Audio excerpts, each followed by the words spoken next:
Halo semuanya, apa kabar? Semoga baik-baik saja. Gimana, masih jomblo atau udah punya pacar tapi pacarnya burik kayak Jamet?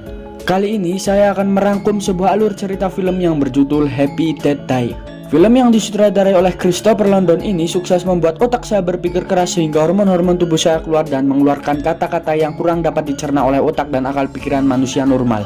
Tanpa berlama-lama, langsung saja pada intinya, intro dulu Pak Haji.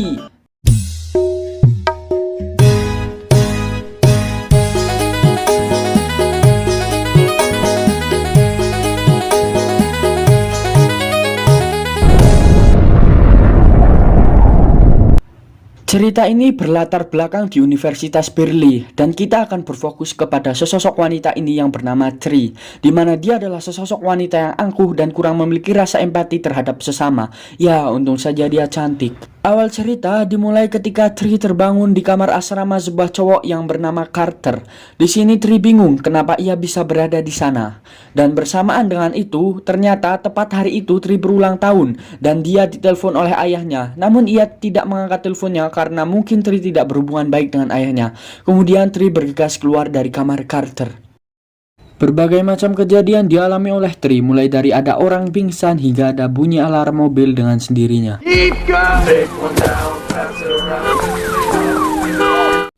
Saat berada di ujung jalan, Tree bertemu seorang cowok yang bernama Tim. Dia menanyakan mengapa Tree tak membalas pesannya, dan Tree pun menjawab bahwa dia sibuk dan males ketika kemarin diajak kencan tapi malah diajak di tempat murah. Semacam angkringan gitu loh, Cuk. We went on a date. Who takes their first date to Subway? Sesampainya di asrama putri, Tree disapa temannya, namun ia acuhkan. Saat masuk ke asrama, datanglah Daniel, sang ketua geng asrama yang super kepo. Oh, and don't forget house meeting at lunch. Lanjut, Tree masuk ke kamar dan di sana ada temannya yang bernama Lori. Kemudian Tree bertanya mengapa ia bisa tidur di kamar Carter. Lalu Lori pun menjawab, mungkin saja karena semalam Tree berfoya-foya dan mabuk berat sehingga dia dibawa ke kamar Carter. Perlu diketahui, Tree adalah wanita favorit di kampusnya sehingga Lori juga merasa iri kepada Tree. Namun Lori memendamnya. Setelah itu, Tree bergegas menuju ke kampus dan sebelum itu Lori memberikan sebuah kue kepada Tree.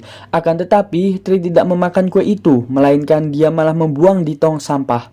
Astagfirullahaladzim, mubazir, goblok. Sorry, too many carbs.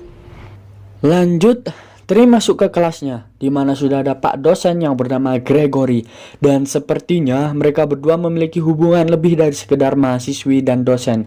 Hal ini terlihat dari tatapan-tatapan matanya yang berbunga-bunga. Ya, itu sih prediksi saya. Cobalah kita lihat nanti. Selepas itu, Tree menghadiri kumpulan atau nongki-nongki bersama teman-teman asrama yang sedang membahas tentang pentas kesenian. Nah, di situ datanglah Becky, yang kemudian dia disinggung perasaannya oleh Tree dan gengnya. Akhirnya, Becky pun beranjak pergi, akan tetapi ia malah bertabrakan dengan Carter yang menyebabkan makanan dan minuman tumplek di atas tubuh Tree. I'm sorry, Tree. Wait. Carter datang ke situ cuma mau mengembalikan gelang Tree yang ketinggalan. Akan tetapi di situ Tree jengkel kepada Carter dan tidak mengakui bahwa dia mengenal Carter. Look, I was bringing you this back. You two know each other? Yeah. No. Lanjut, Tree pergi ke rumah sakit guna menemui Gregory. Tanpa disengaja, Tree malah bertemu dengan Lori dan sedikit berbincang-bincang di sana. So I guess I don't need to ask what you're doing here. Gotta go. Sampailah Tree di ruangan Gregory yang ternyata Gregory adalah seorang dokter. Tree datang ke sana karena dia sakne tingkat dewa dan ingin di wik-wik oleh Gregory. Akan tetapi mereka baru saja melakukan pemanasan atau warming up. Datanglah istri Gregory. Modar gak tuh? Hampir aja keciduk. Blok. Gregory. Hey, sweetie. The door. I think got jammed. Ya, sampai sini kita tahu ya bahwa Tree adalah ayam kampus atau pelakor atau apalah, terserah kalian dalam memberikan julukannya. Yang penting saya kasih pesan ya, jangan lihat cewek itu dari casingnya, tapi akhlaknya juga harus dinilai. Bacot, blok. Malam pun tiba. Saat Tree sedang menonton TV, datanglah Daniel yang menanyakan Tree mau berangkat jam berapa ke pesta. Dan Tree menjawab dia nggak tahu mau berangkat jam berapa. What time are you going to the party tonight? Later. Selang beberapa waktu, akhirnya Tri OTW ke pesta itu sendirian karena dia sudah ditinggal oleh teman-temannya. Pas di jalan, dia berpapasan dengan cowok-cowok supporter olahraga di kampusnya.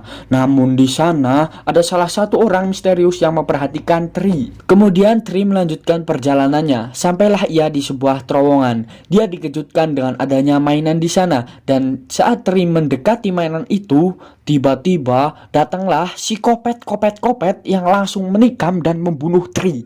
Sadis gak tuh?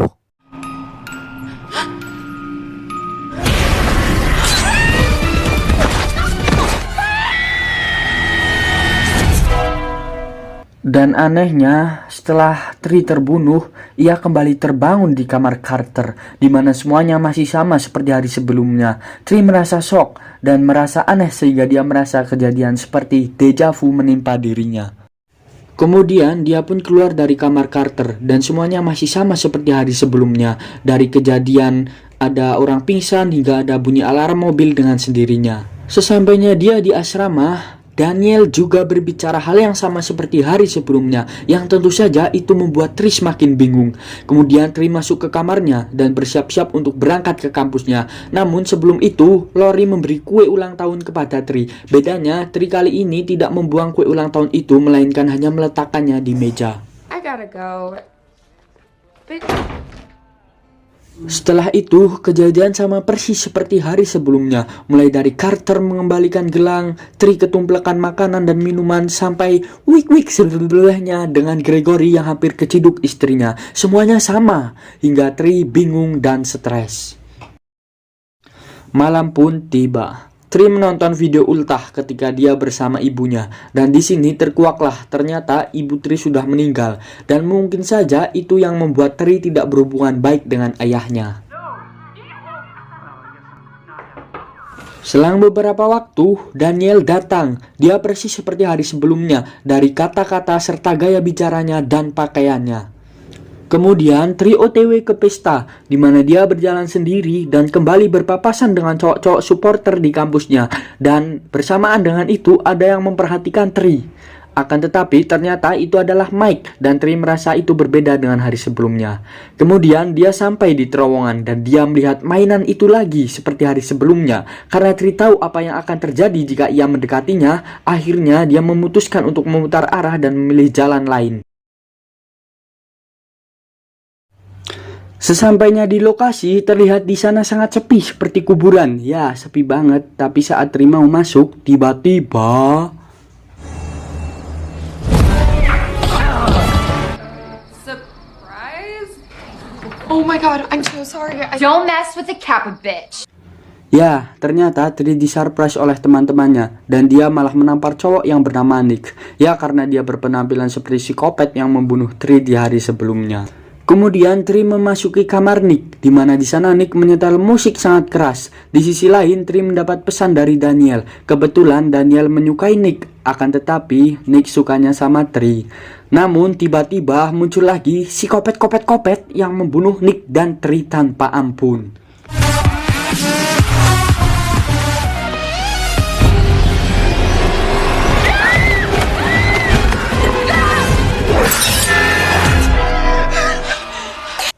Dan lagi-lagi setelah Tri terbunuh, anehnya dia terbangun tepat di kamar Carter lagi, di mana Tri sangat panik dan stres. Lalu ia bergegas pergi dari kamar Carter dengan suasana dan kejadian sama seperti hari sebelum-sebelumnya. Sampainya di kamar, Tri curhat kepada Lori tentang semua yang dialaminya. Malam harinya, Tri memutuskan tidak datang ke pesta dan menutup rapat semua akses masuk ke kamarnya. Hal ini dilakukan agar Tri bisa merasa nyaman dan aman. Akan tetapi, tiba-tiba si kopet itu sudah berada di belakang Tri dan lagi-lagi Tri terbunuh dengan sadis.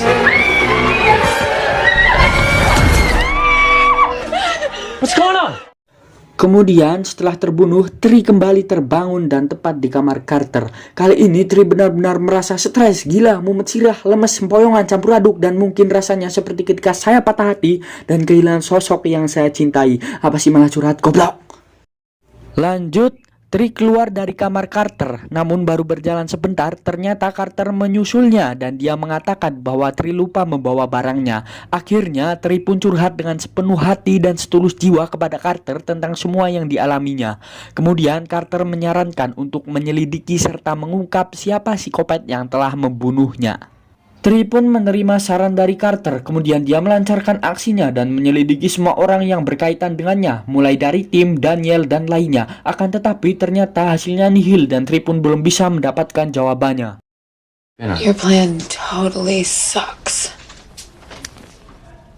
Setelah mengalami hidup mati terus-menerus, tubuh Tri semakin melemah. Akhirnya dia pingsan dan dibawa ke rumah sakit oleh Carter. Di sana, Gregory menjelaskan ada luka serius di tubuh Tri. Di sini kita bisa simpulkan bahwa jika Tri mengalami mati hidup lebih sering, maka otomatis tubuh Tri akan mengalami banyak luka dan bisa saja menyebabkan ia mati selamanya.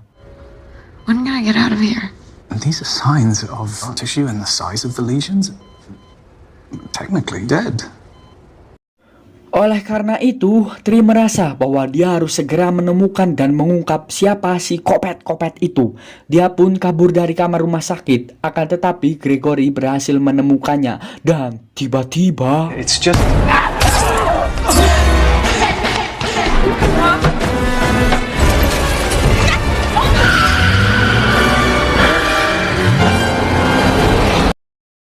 setelah sedikit adegan menegangkan, akhirnya Tri berhasil kabur menggunakan mobil dan melaju sangat kencang. Akan tetapi dia malah diberhentikan oleh polisi karena kecepatan melampaui batas. Alhasil dia pun diborgol dan akan ditahan. Tetapi saat Tri sudah dimasukkan ke dalam mobil polisi, tiba-tiba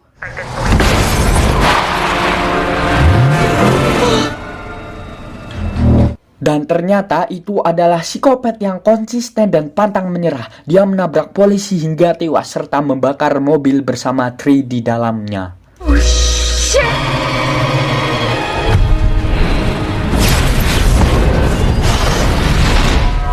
Dan lagi-lagi, seperti yang kita tahu, apabila Tri terbunuh, maka dia bangun lagi tepat di kamar Carter. Kali ini, Tri lebih santuy dan mengendalikan situasi. Di sini, Carter bersedia membantu Tri dan dia siap mendengarkan semua curhatan Tri tentang dirinya yang merupakan ayam kampus, tentang psikopat, dan semuanya. Huge birthday cake. We blow it out together. Kemudian, pas mereka lagi asik-asiknya curhat, Tri tidak sengaja melihat berita tentang pembunuh yang bernama John Toms yang sedang dirawat di rumah sakit. Ia membunuh 6 orang wanita dan akhirnya ditembak oleh polisi. Di situ Tri menyadari bahwa John Toms adalah psikopat yang membunuhnya. Kemudian scene beralih ke rumah sakit di mana Tri mengingatkan suster bahwa John akan kabur dan benar saja John telah membunuh polisi yang menjaganya dan kemudian menyerang Tri dengan begitu brutal dan saat topeng dibuka ternyata memang benar bahwa itu memang John. Walah, John, katanya ente pengangguran yang sering ngutang di warung teh Yuli. Di sini aneh nemu ente jadi psikopat barbar. Apakah benar ini John IQ 7? Sudahlah. Lanjut, tiba-tiba Carter datang dan menyelamatkan Tri. Akan tetapi, Carter harus meregang nyawa karena dibunuh oleh si John sang psikopat barbar. Setelah itu, Tri berhasil kabur dan dia berhasil memukul kepala John hingga terjatuh dan tinggal membunuhnya saja. Kemudian, Tri yang sudah memiliki sedikit rasa empati, ia tidak membunuh John. Karena jika dia membunuh John, maka kejadian itu tak akan terulang dan nyawa Carter tak terselamatkan. Akhirnya, dia memilih bunuh diri baru akan melancarkan dan mengincar John di hari berikutnya. Setelah itu, Tri pun bangun lagi dari tidurnya. Dia merasa berubah ke arah yang lebih positif, di mana dia sudah tidak sombong dan lebih empati kepada yang lain. Tri meminta maaf kepada Laurie karena belum bisa menjadi teman kamar yang baik, serta ia juga mengakhiri hubungan terlalangnya dengan Gregory. Tidak lupa, ia menemui ayahnya di rumah makan, di mana ayahnya sudah menunggu di sana. Tri minta maaf kepada ayahnya karena selama ini dia durhaka, dan ia mengatakan bahwa kini dia sudah berubah menjadi yang lebih baik. And I am so sorry that I hurt you. But I'm here, and I love you. Happy birthday, baby. Setelah itu, Tri melanjutkan misinya untuk menghabisi John dan mengakhiri deja vu tersebut. Singkat cerita, Tri berhasil menghabisi dan membunuh John.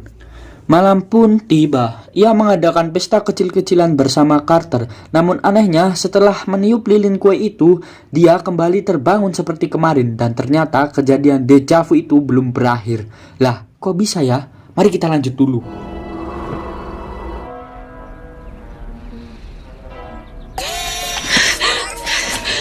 Tri yang bangun dan sudah setengah gila itu kemudian langsung pergi dari kamar Carter. Sesampainya dia di kamar asramanya, Tri ingin pergi jauh sejauh-jauhnya. Namun sebelum itu, Lori memberikan kue ulang tahun lagi. Akhirnya Tri sadar bahwa dia mati saat berpesta dengan Carter karena memakan kue yang diberi oleh Lori itu. Dan disitulah terkuak fakta yang sebenarnya bahwa si kopet aslinya adalah Lori dan John hanyalah kambing hitamnya. Baku hantam pun terjadi. Pada akhirnya Lori pun tewas mengenaskan. Eat it, bitch!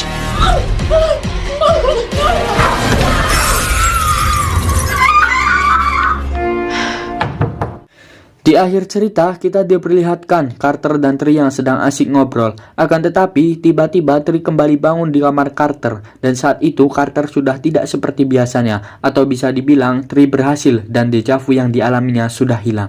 Untuk merayakannya, mereka berdua pun melakukan adegan epic wik dan film pun tamat.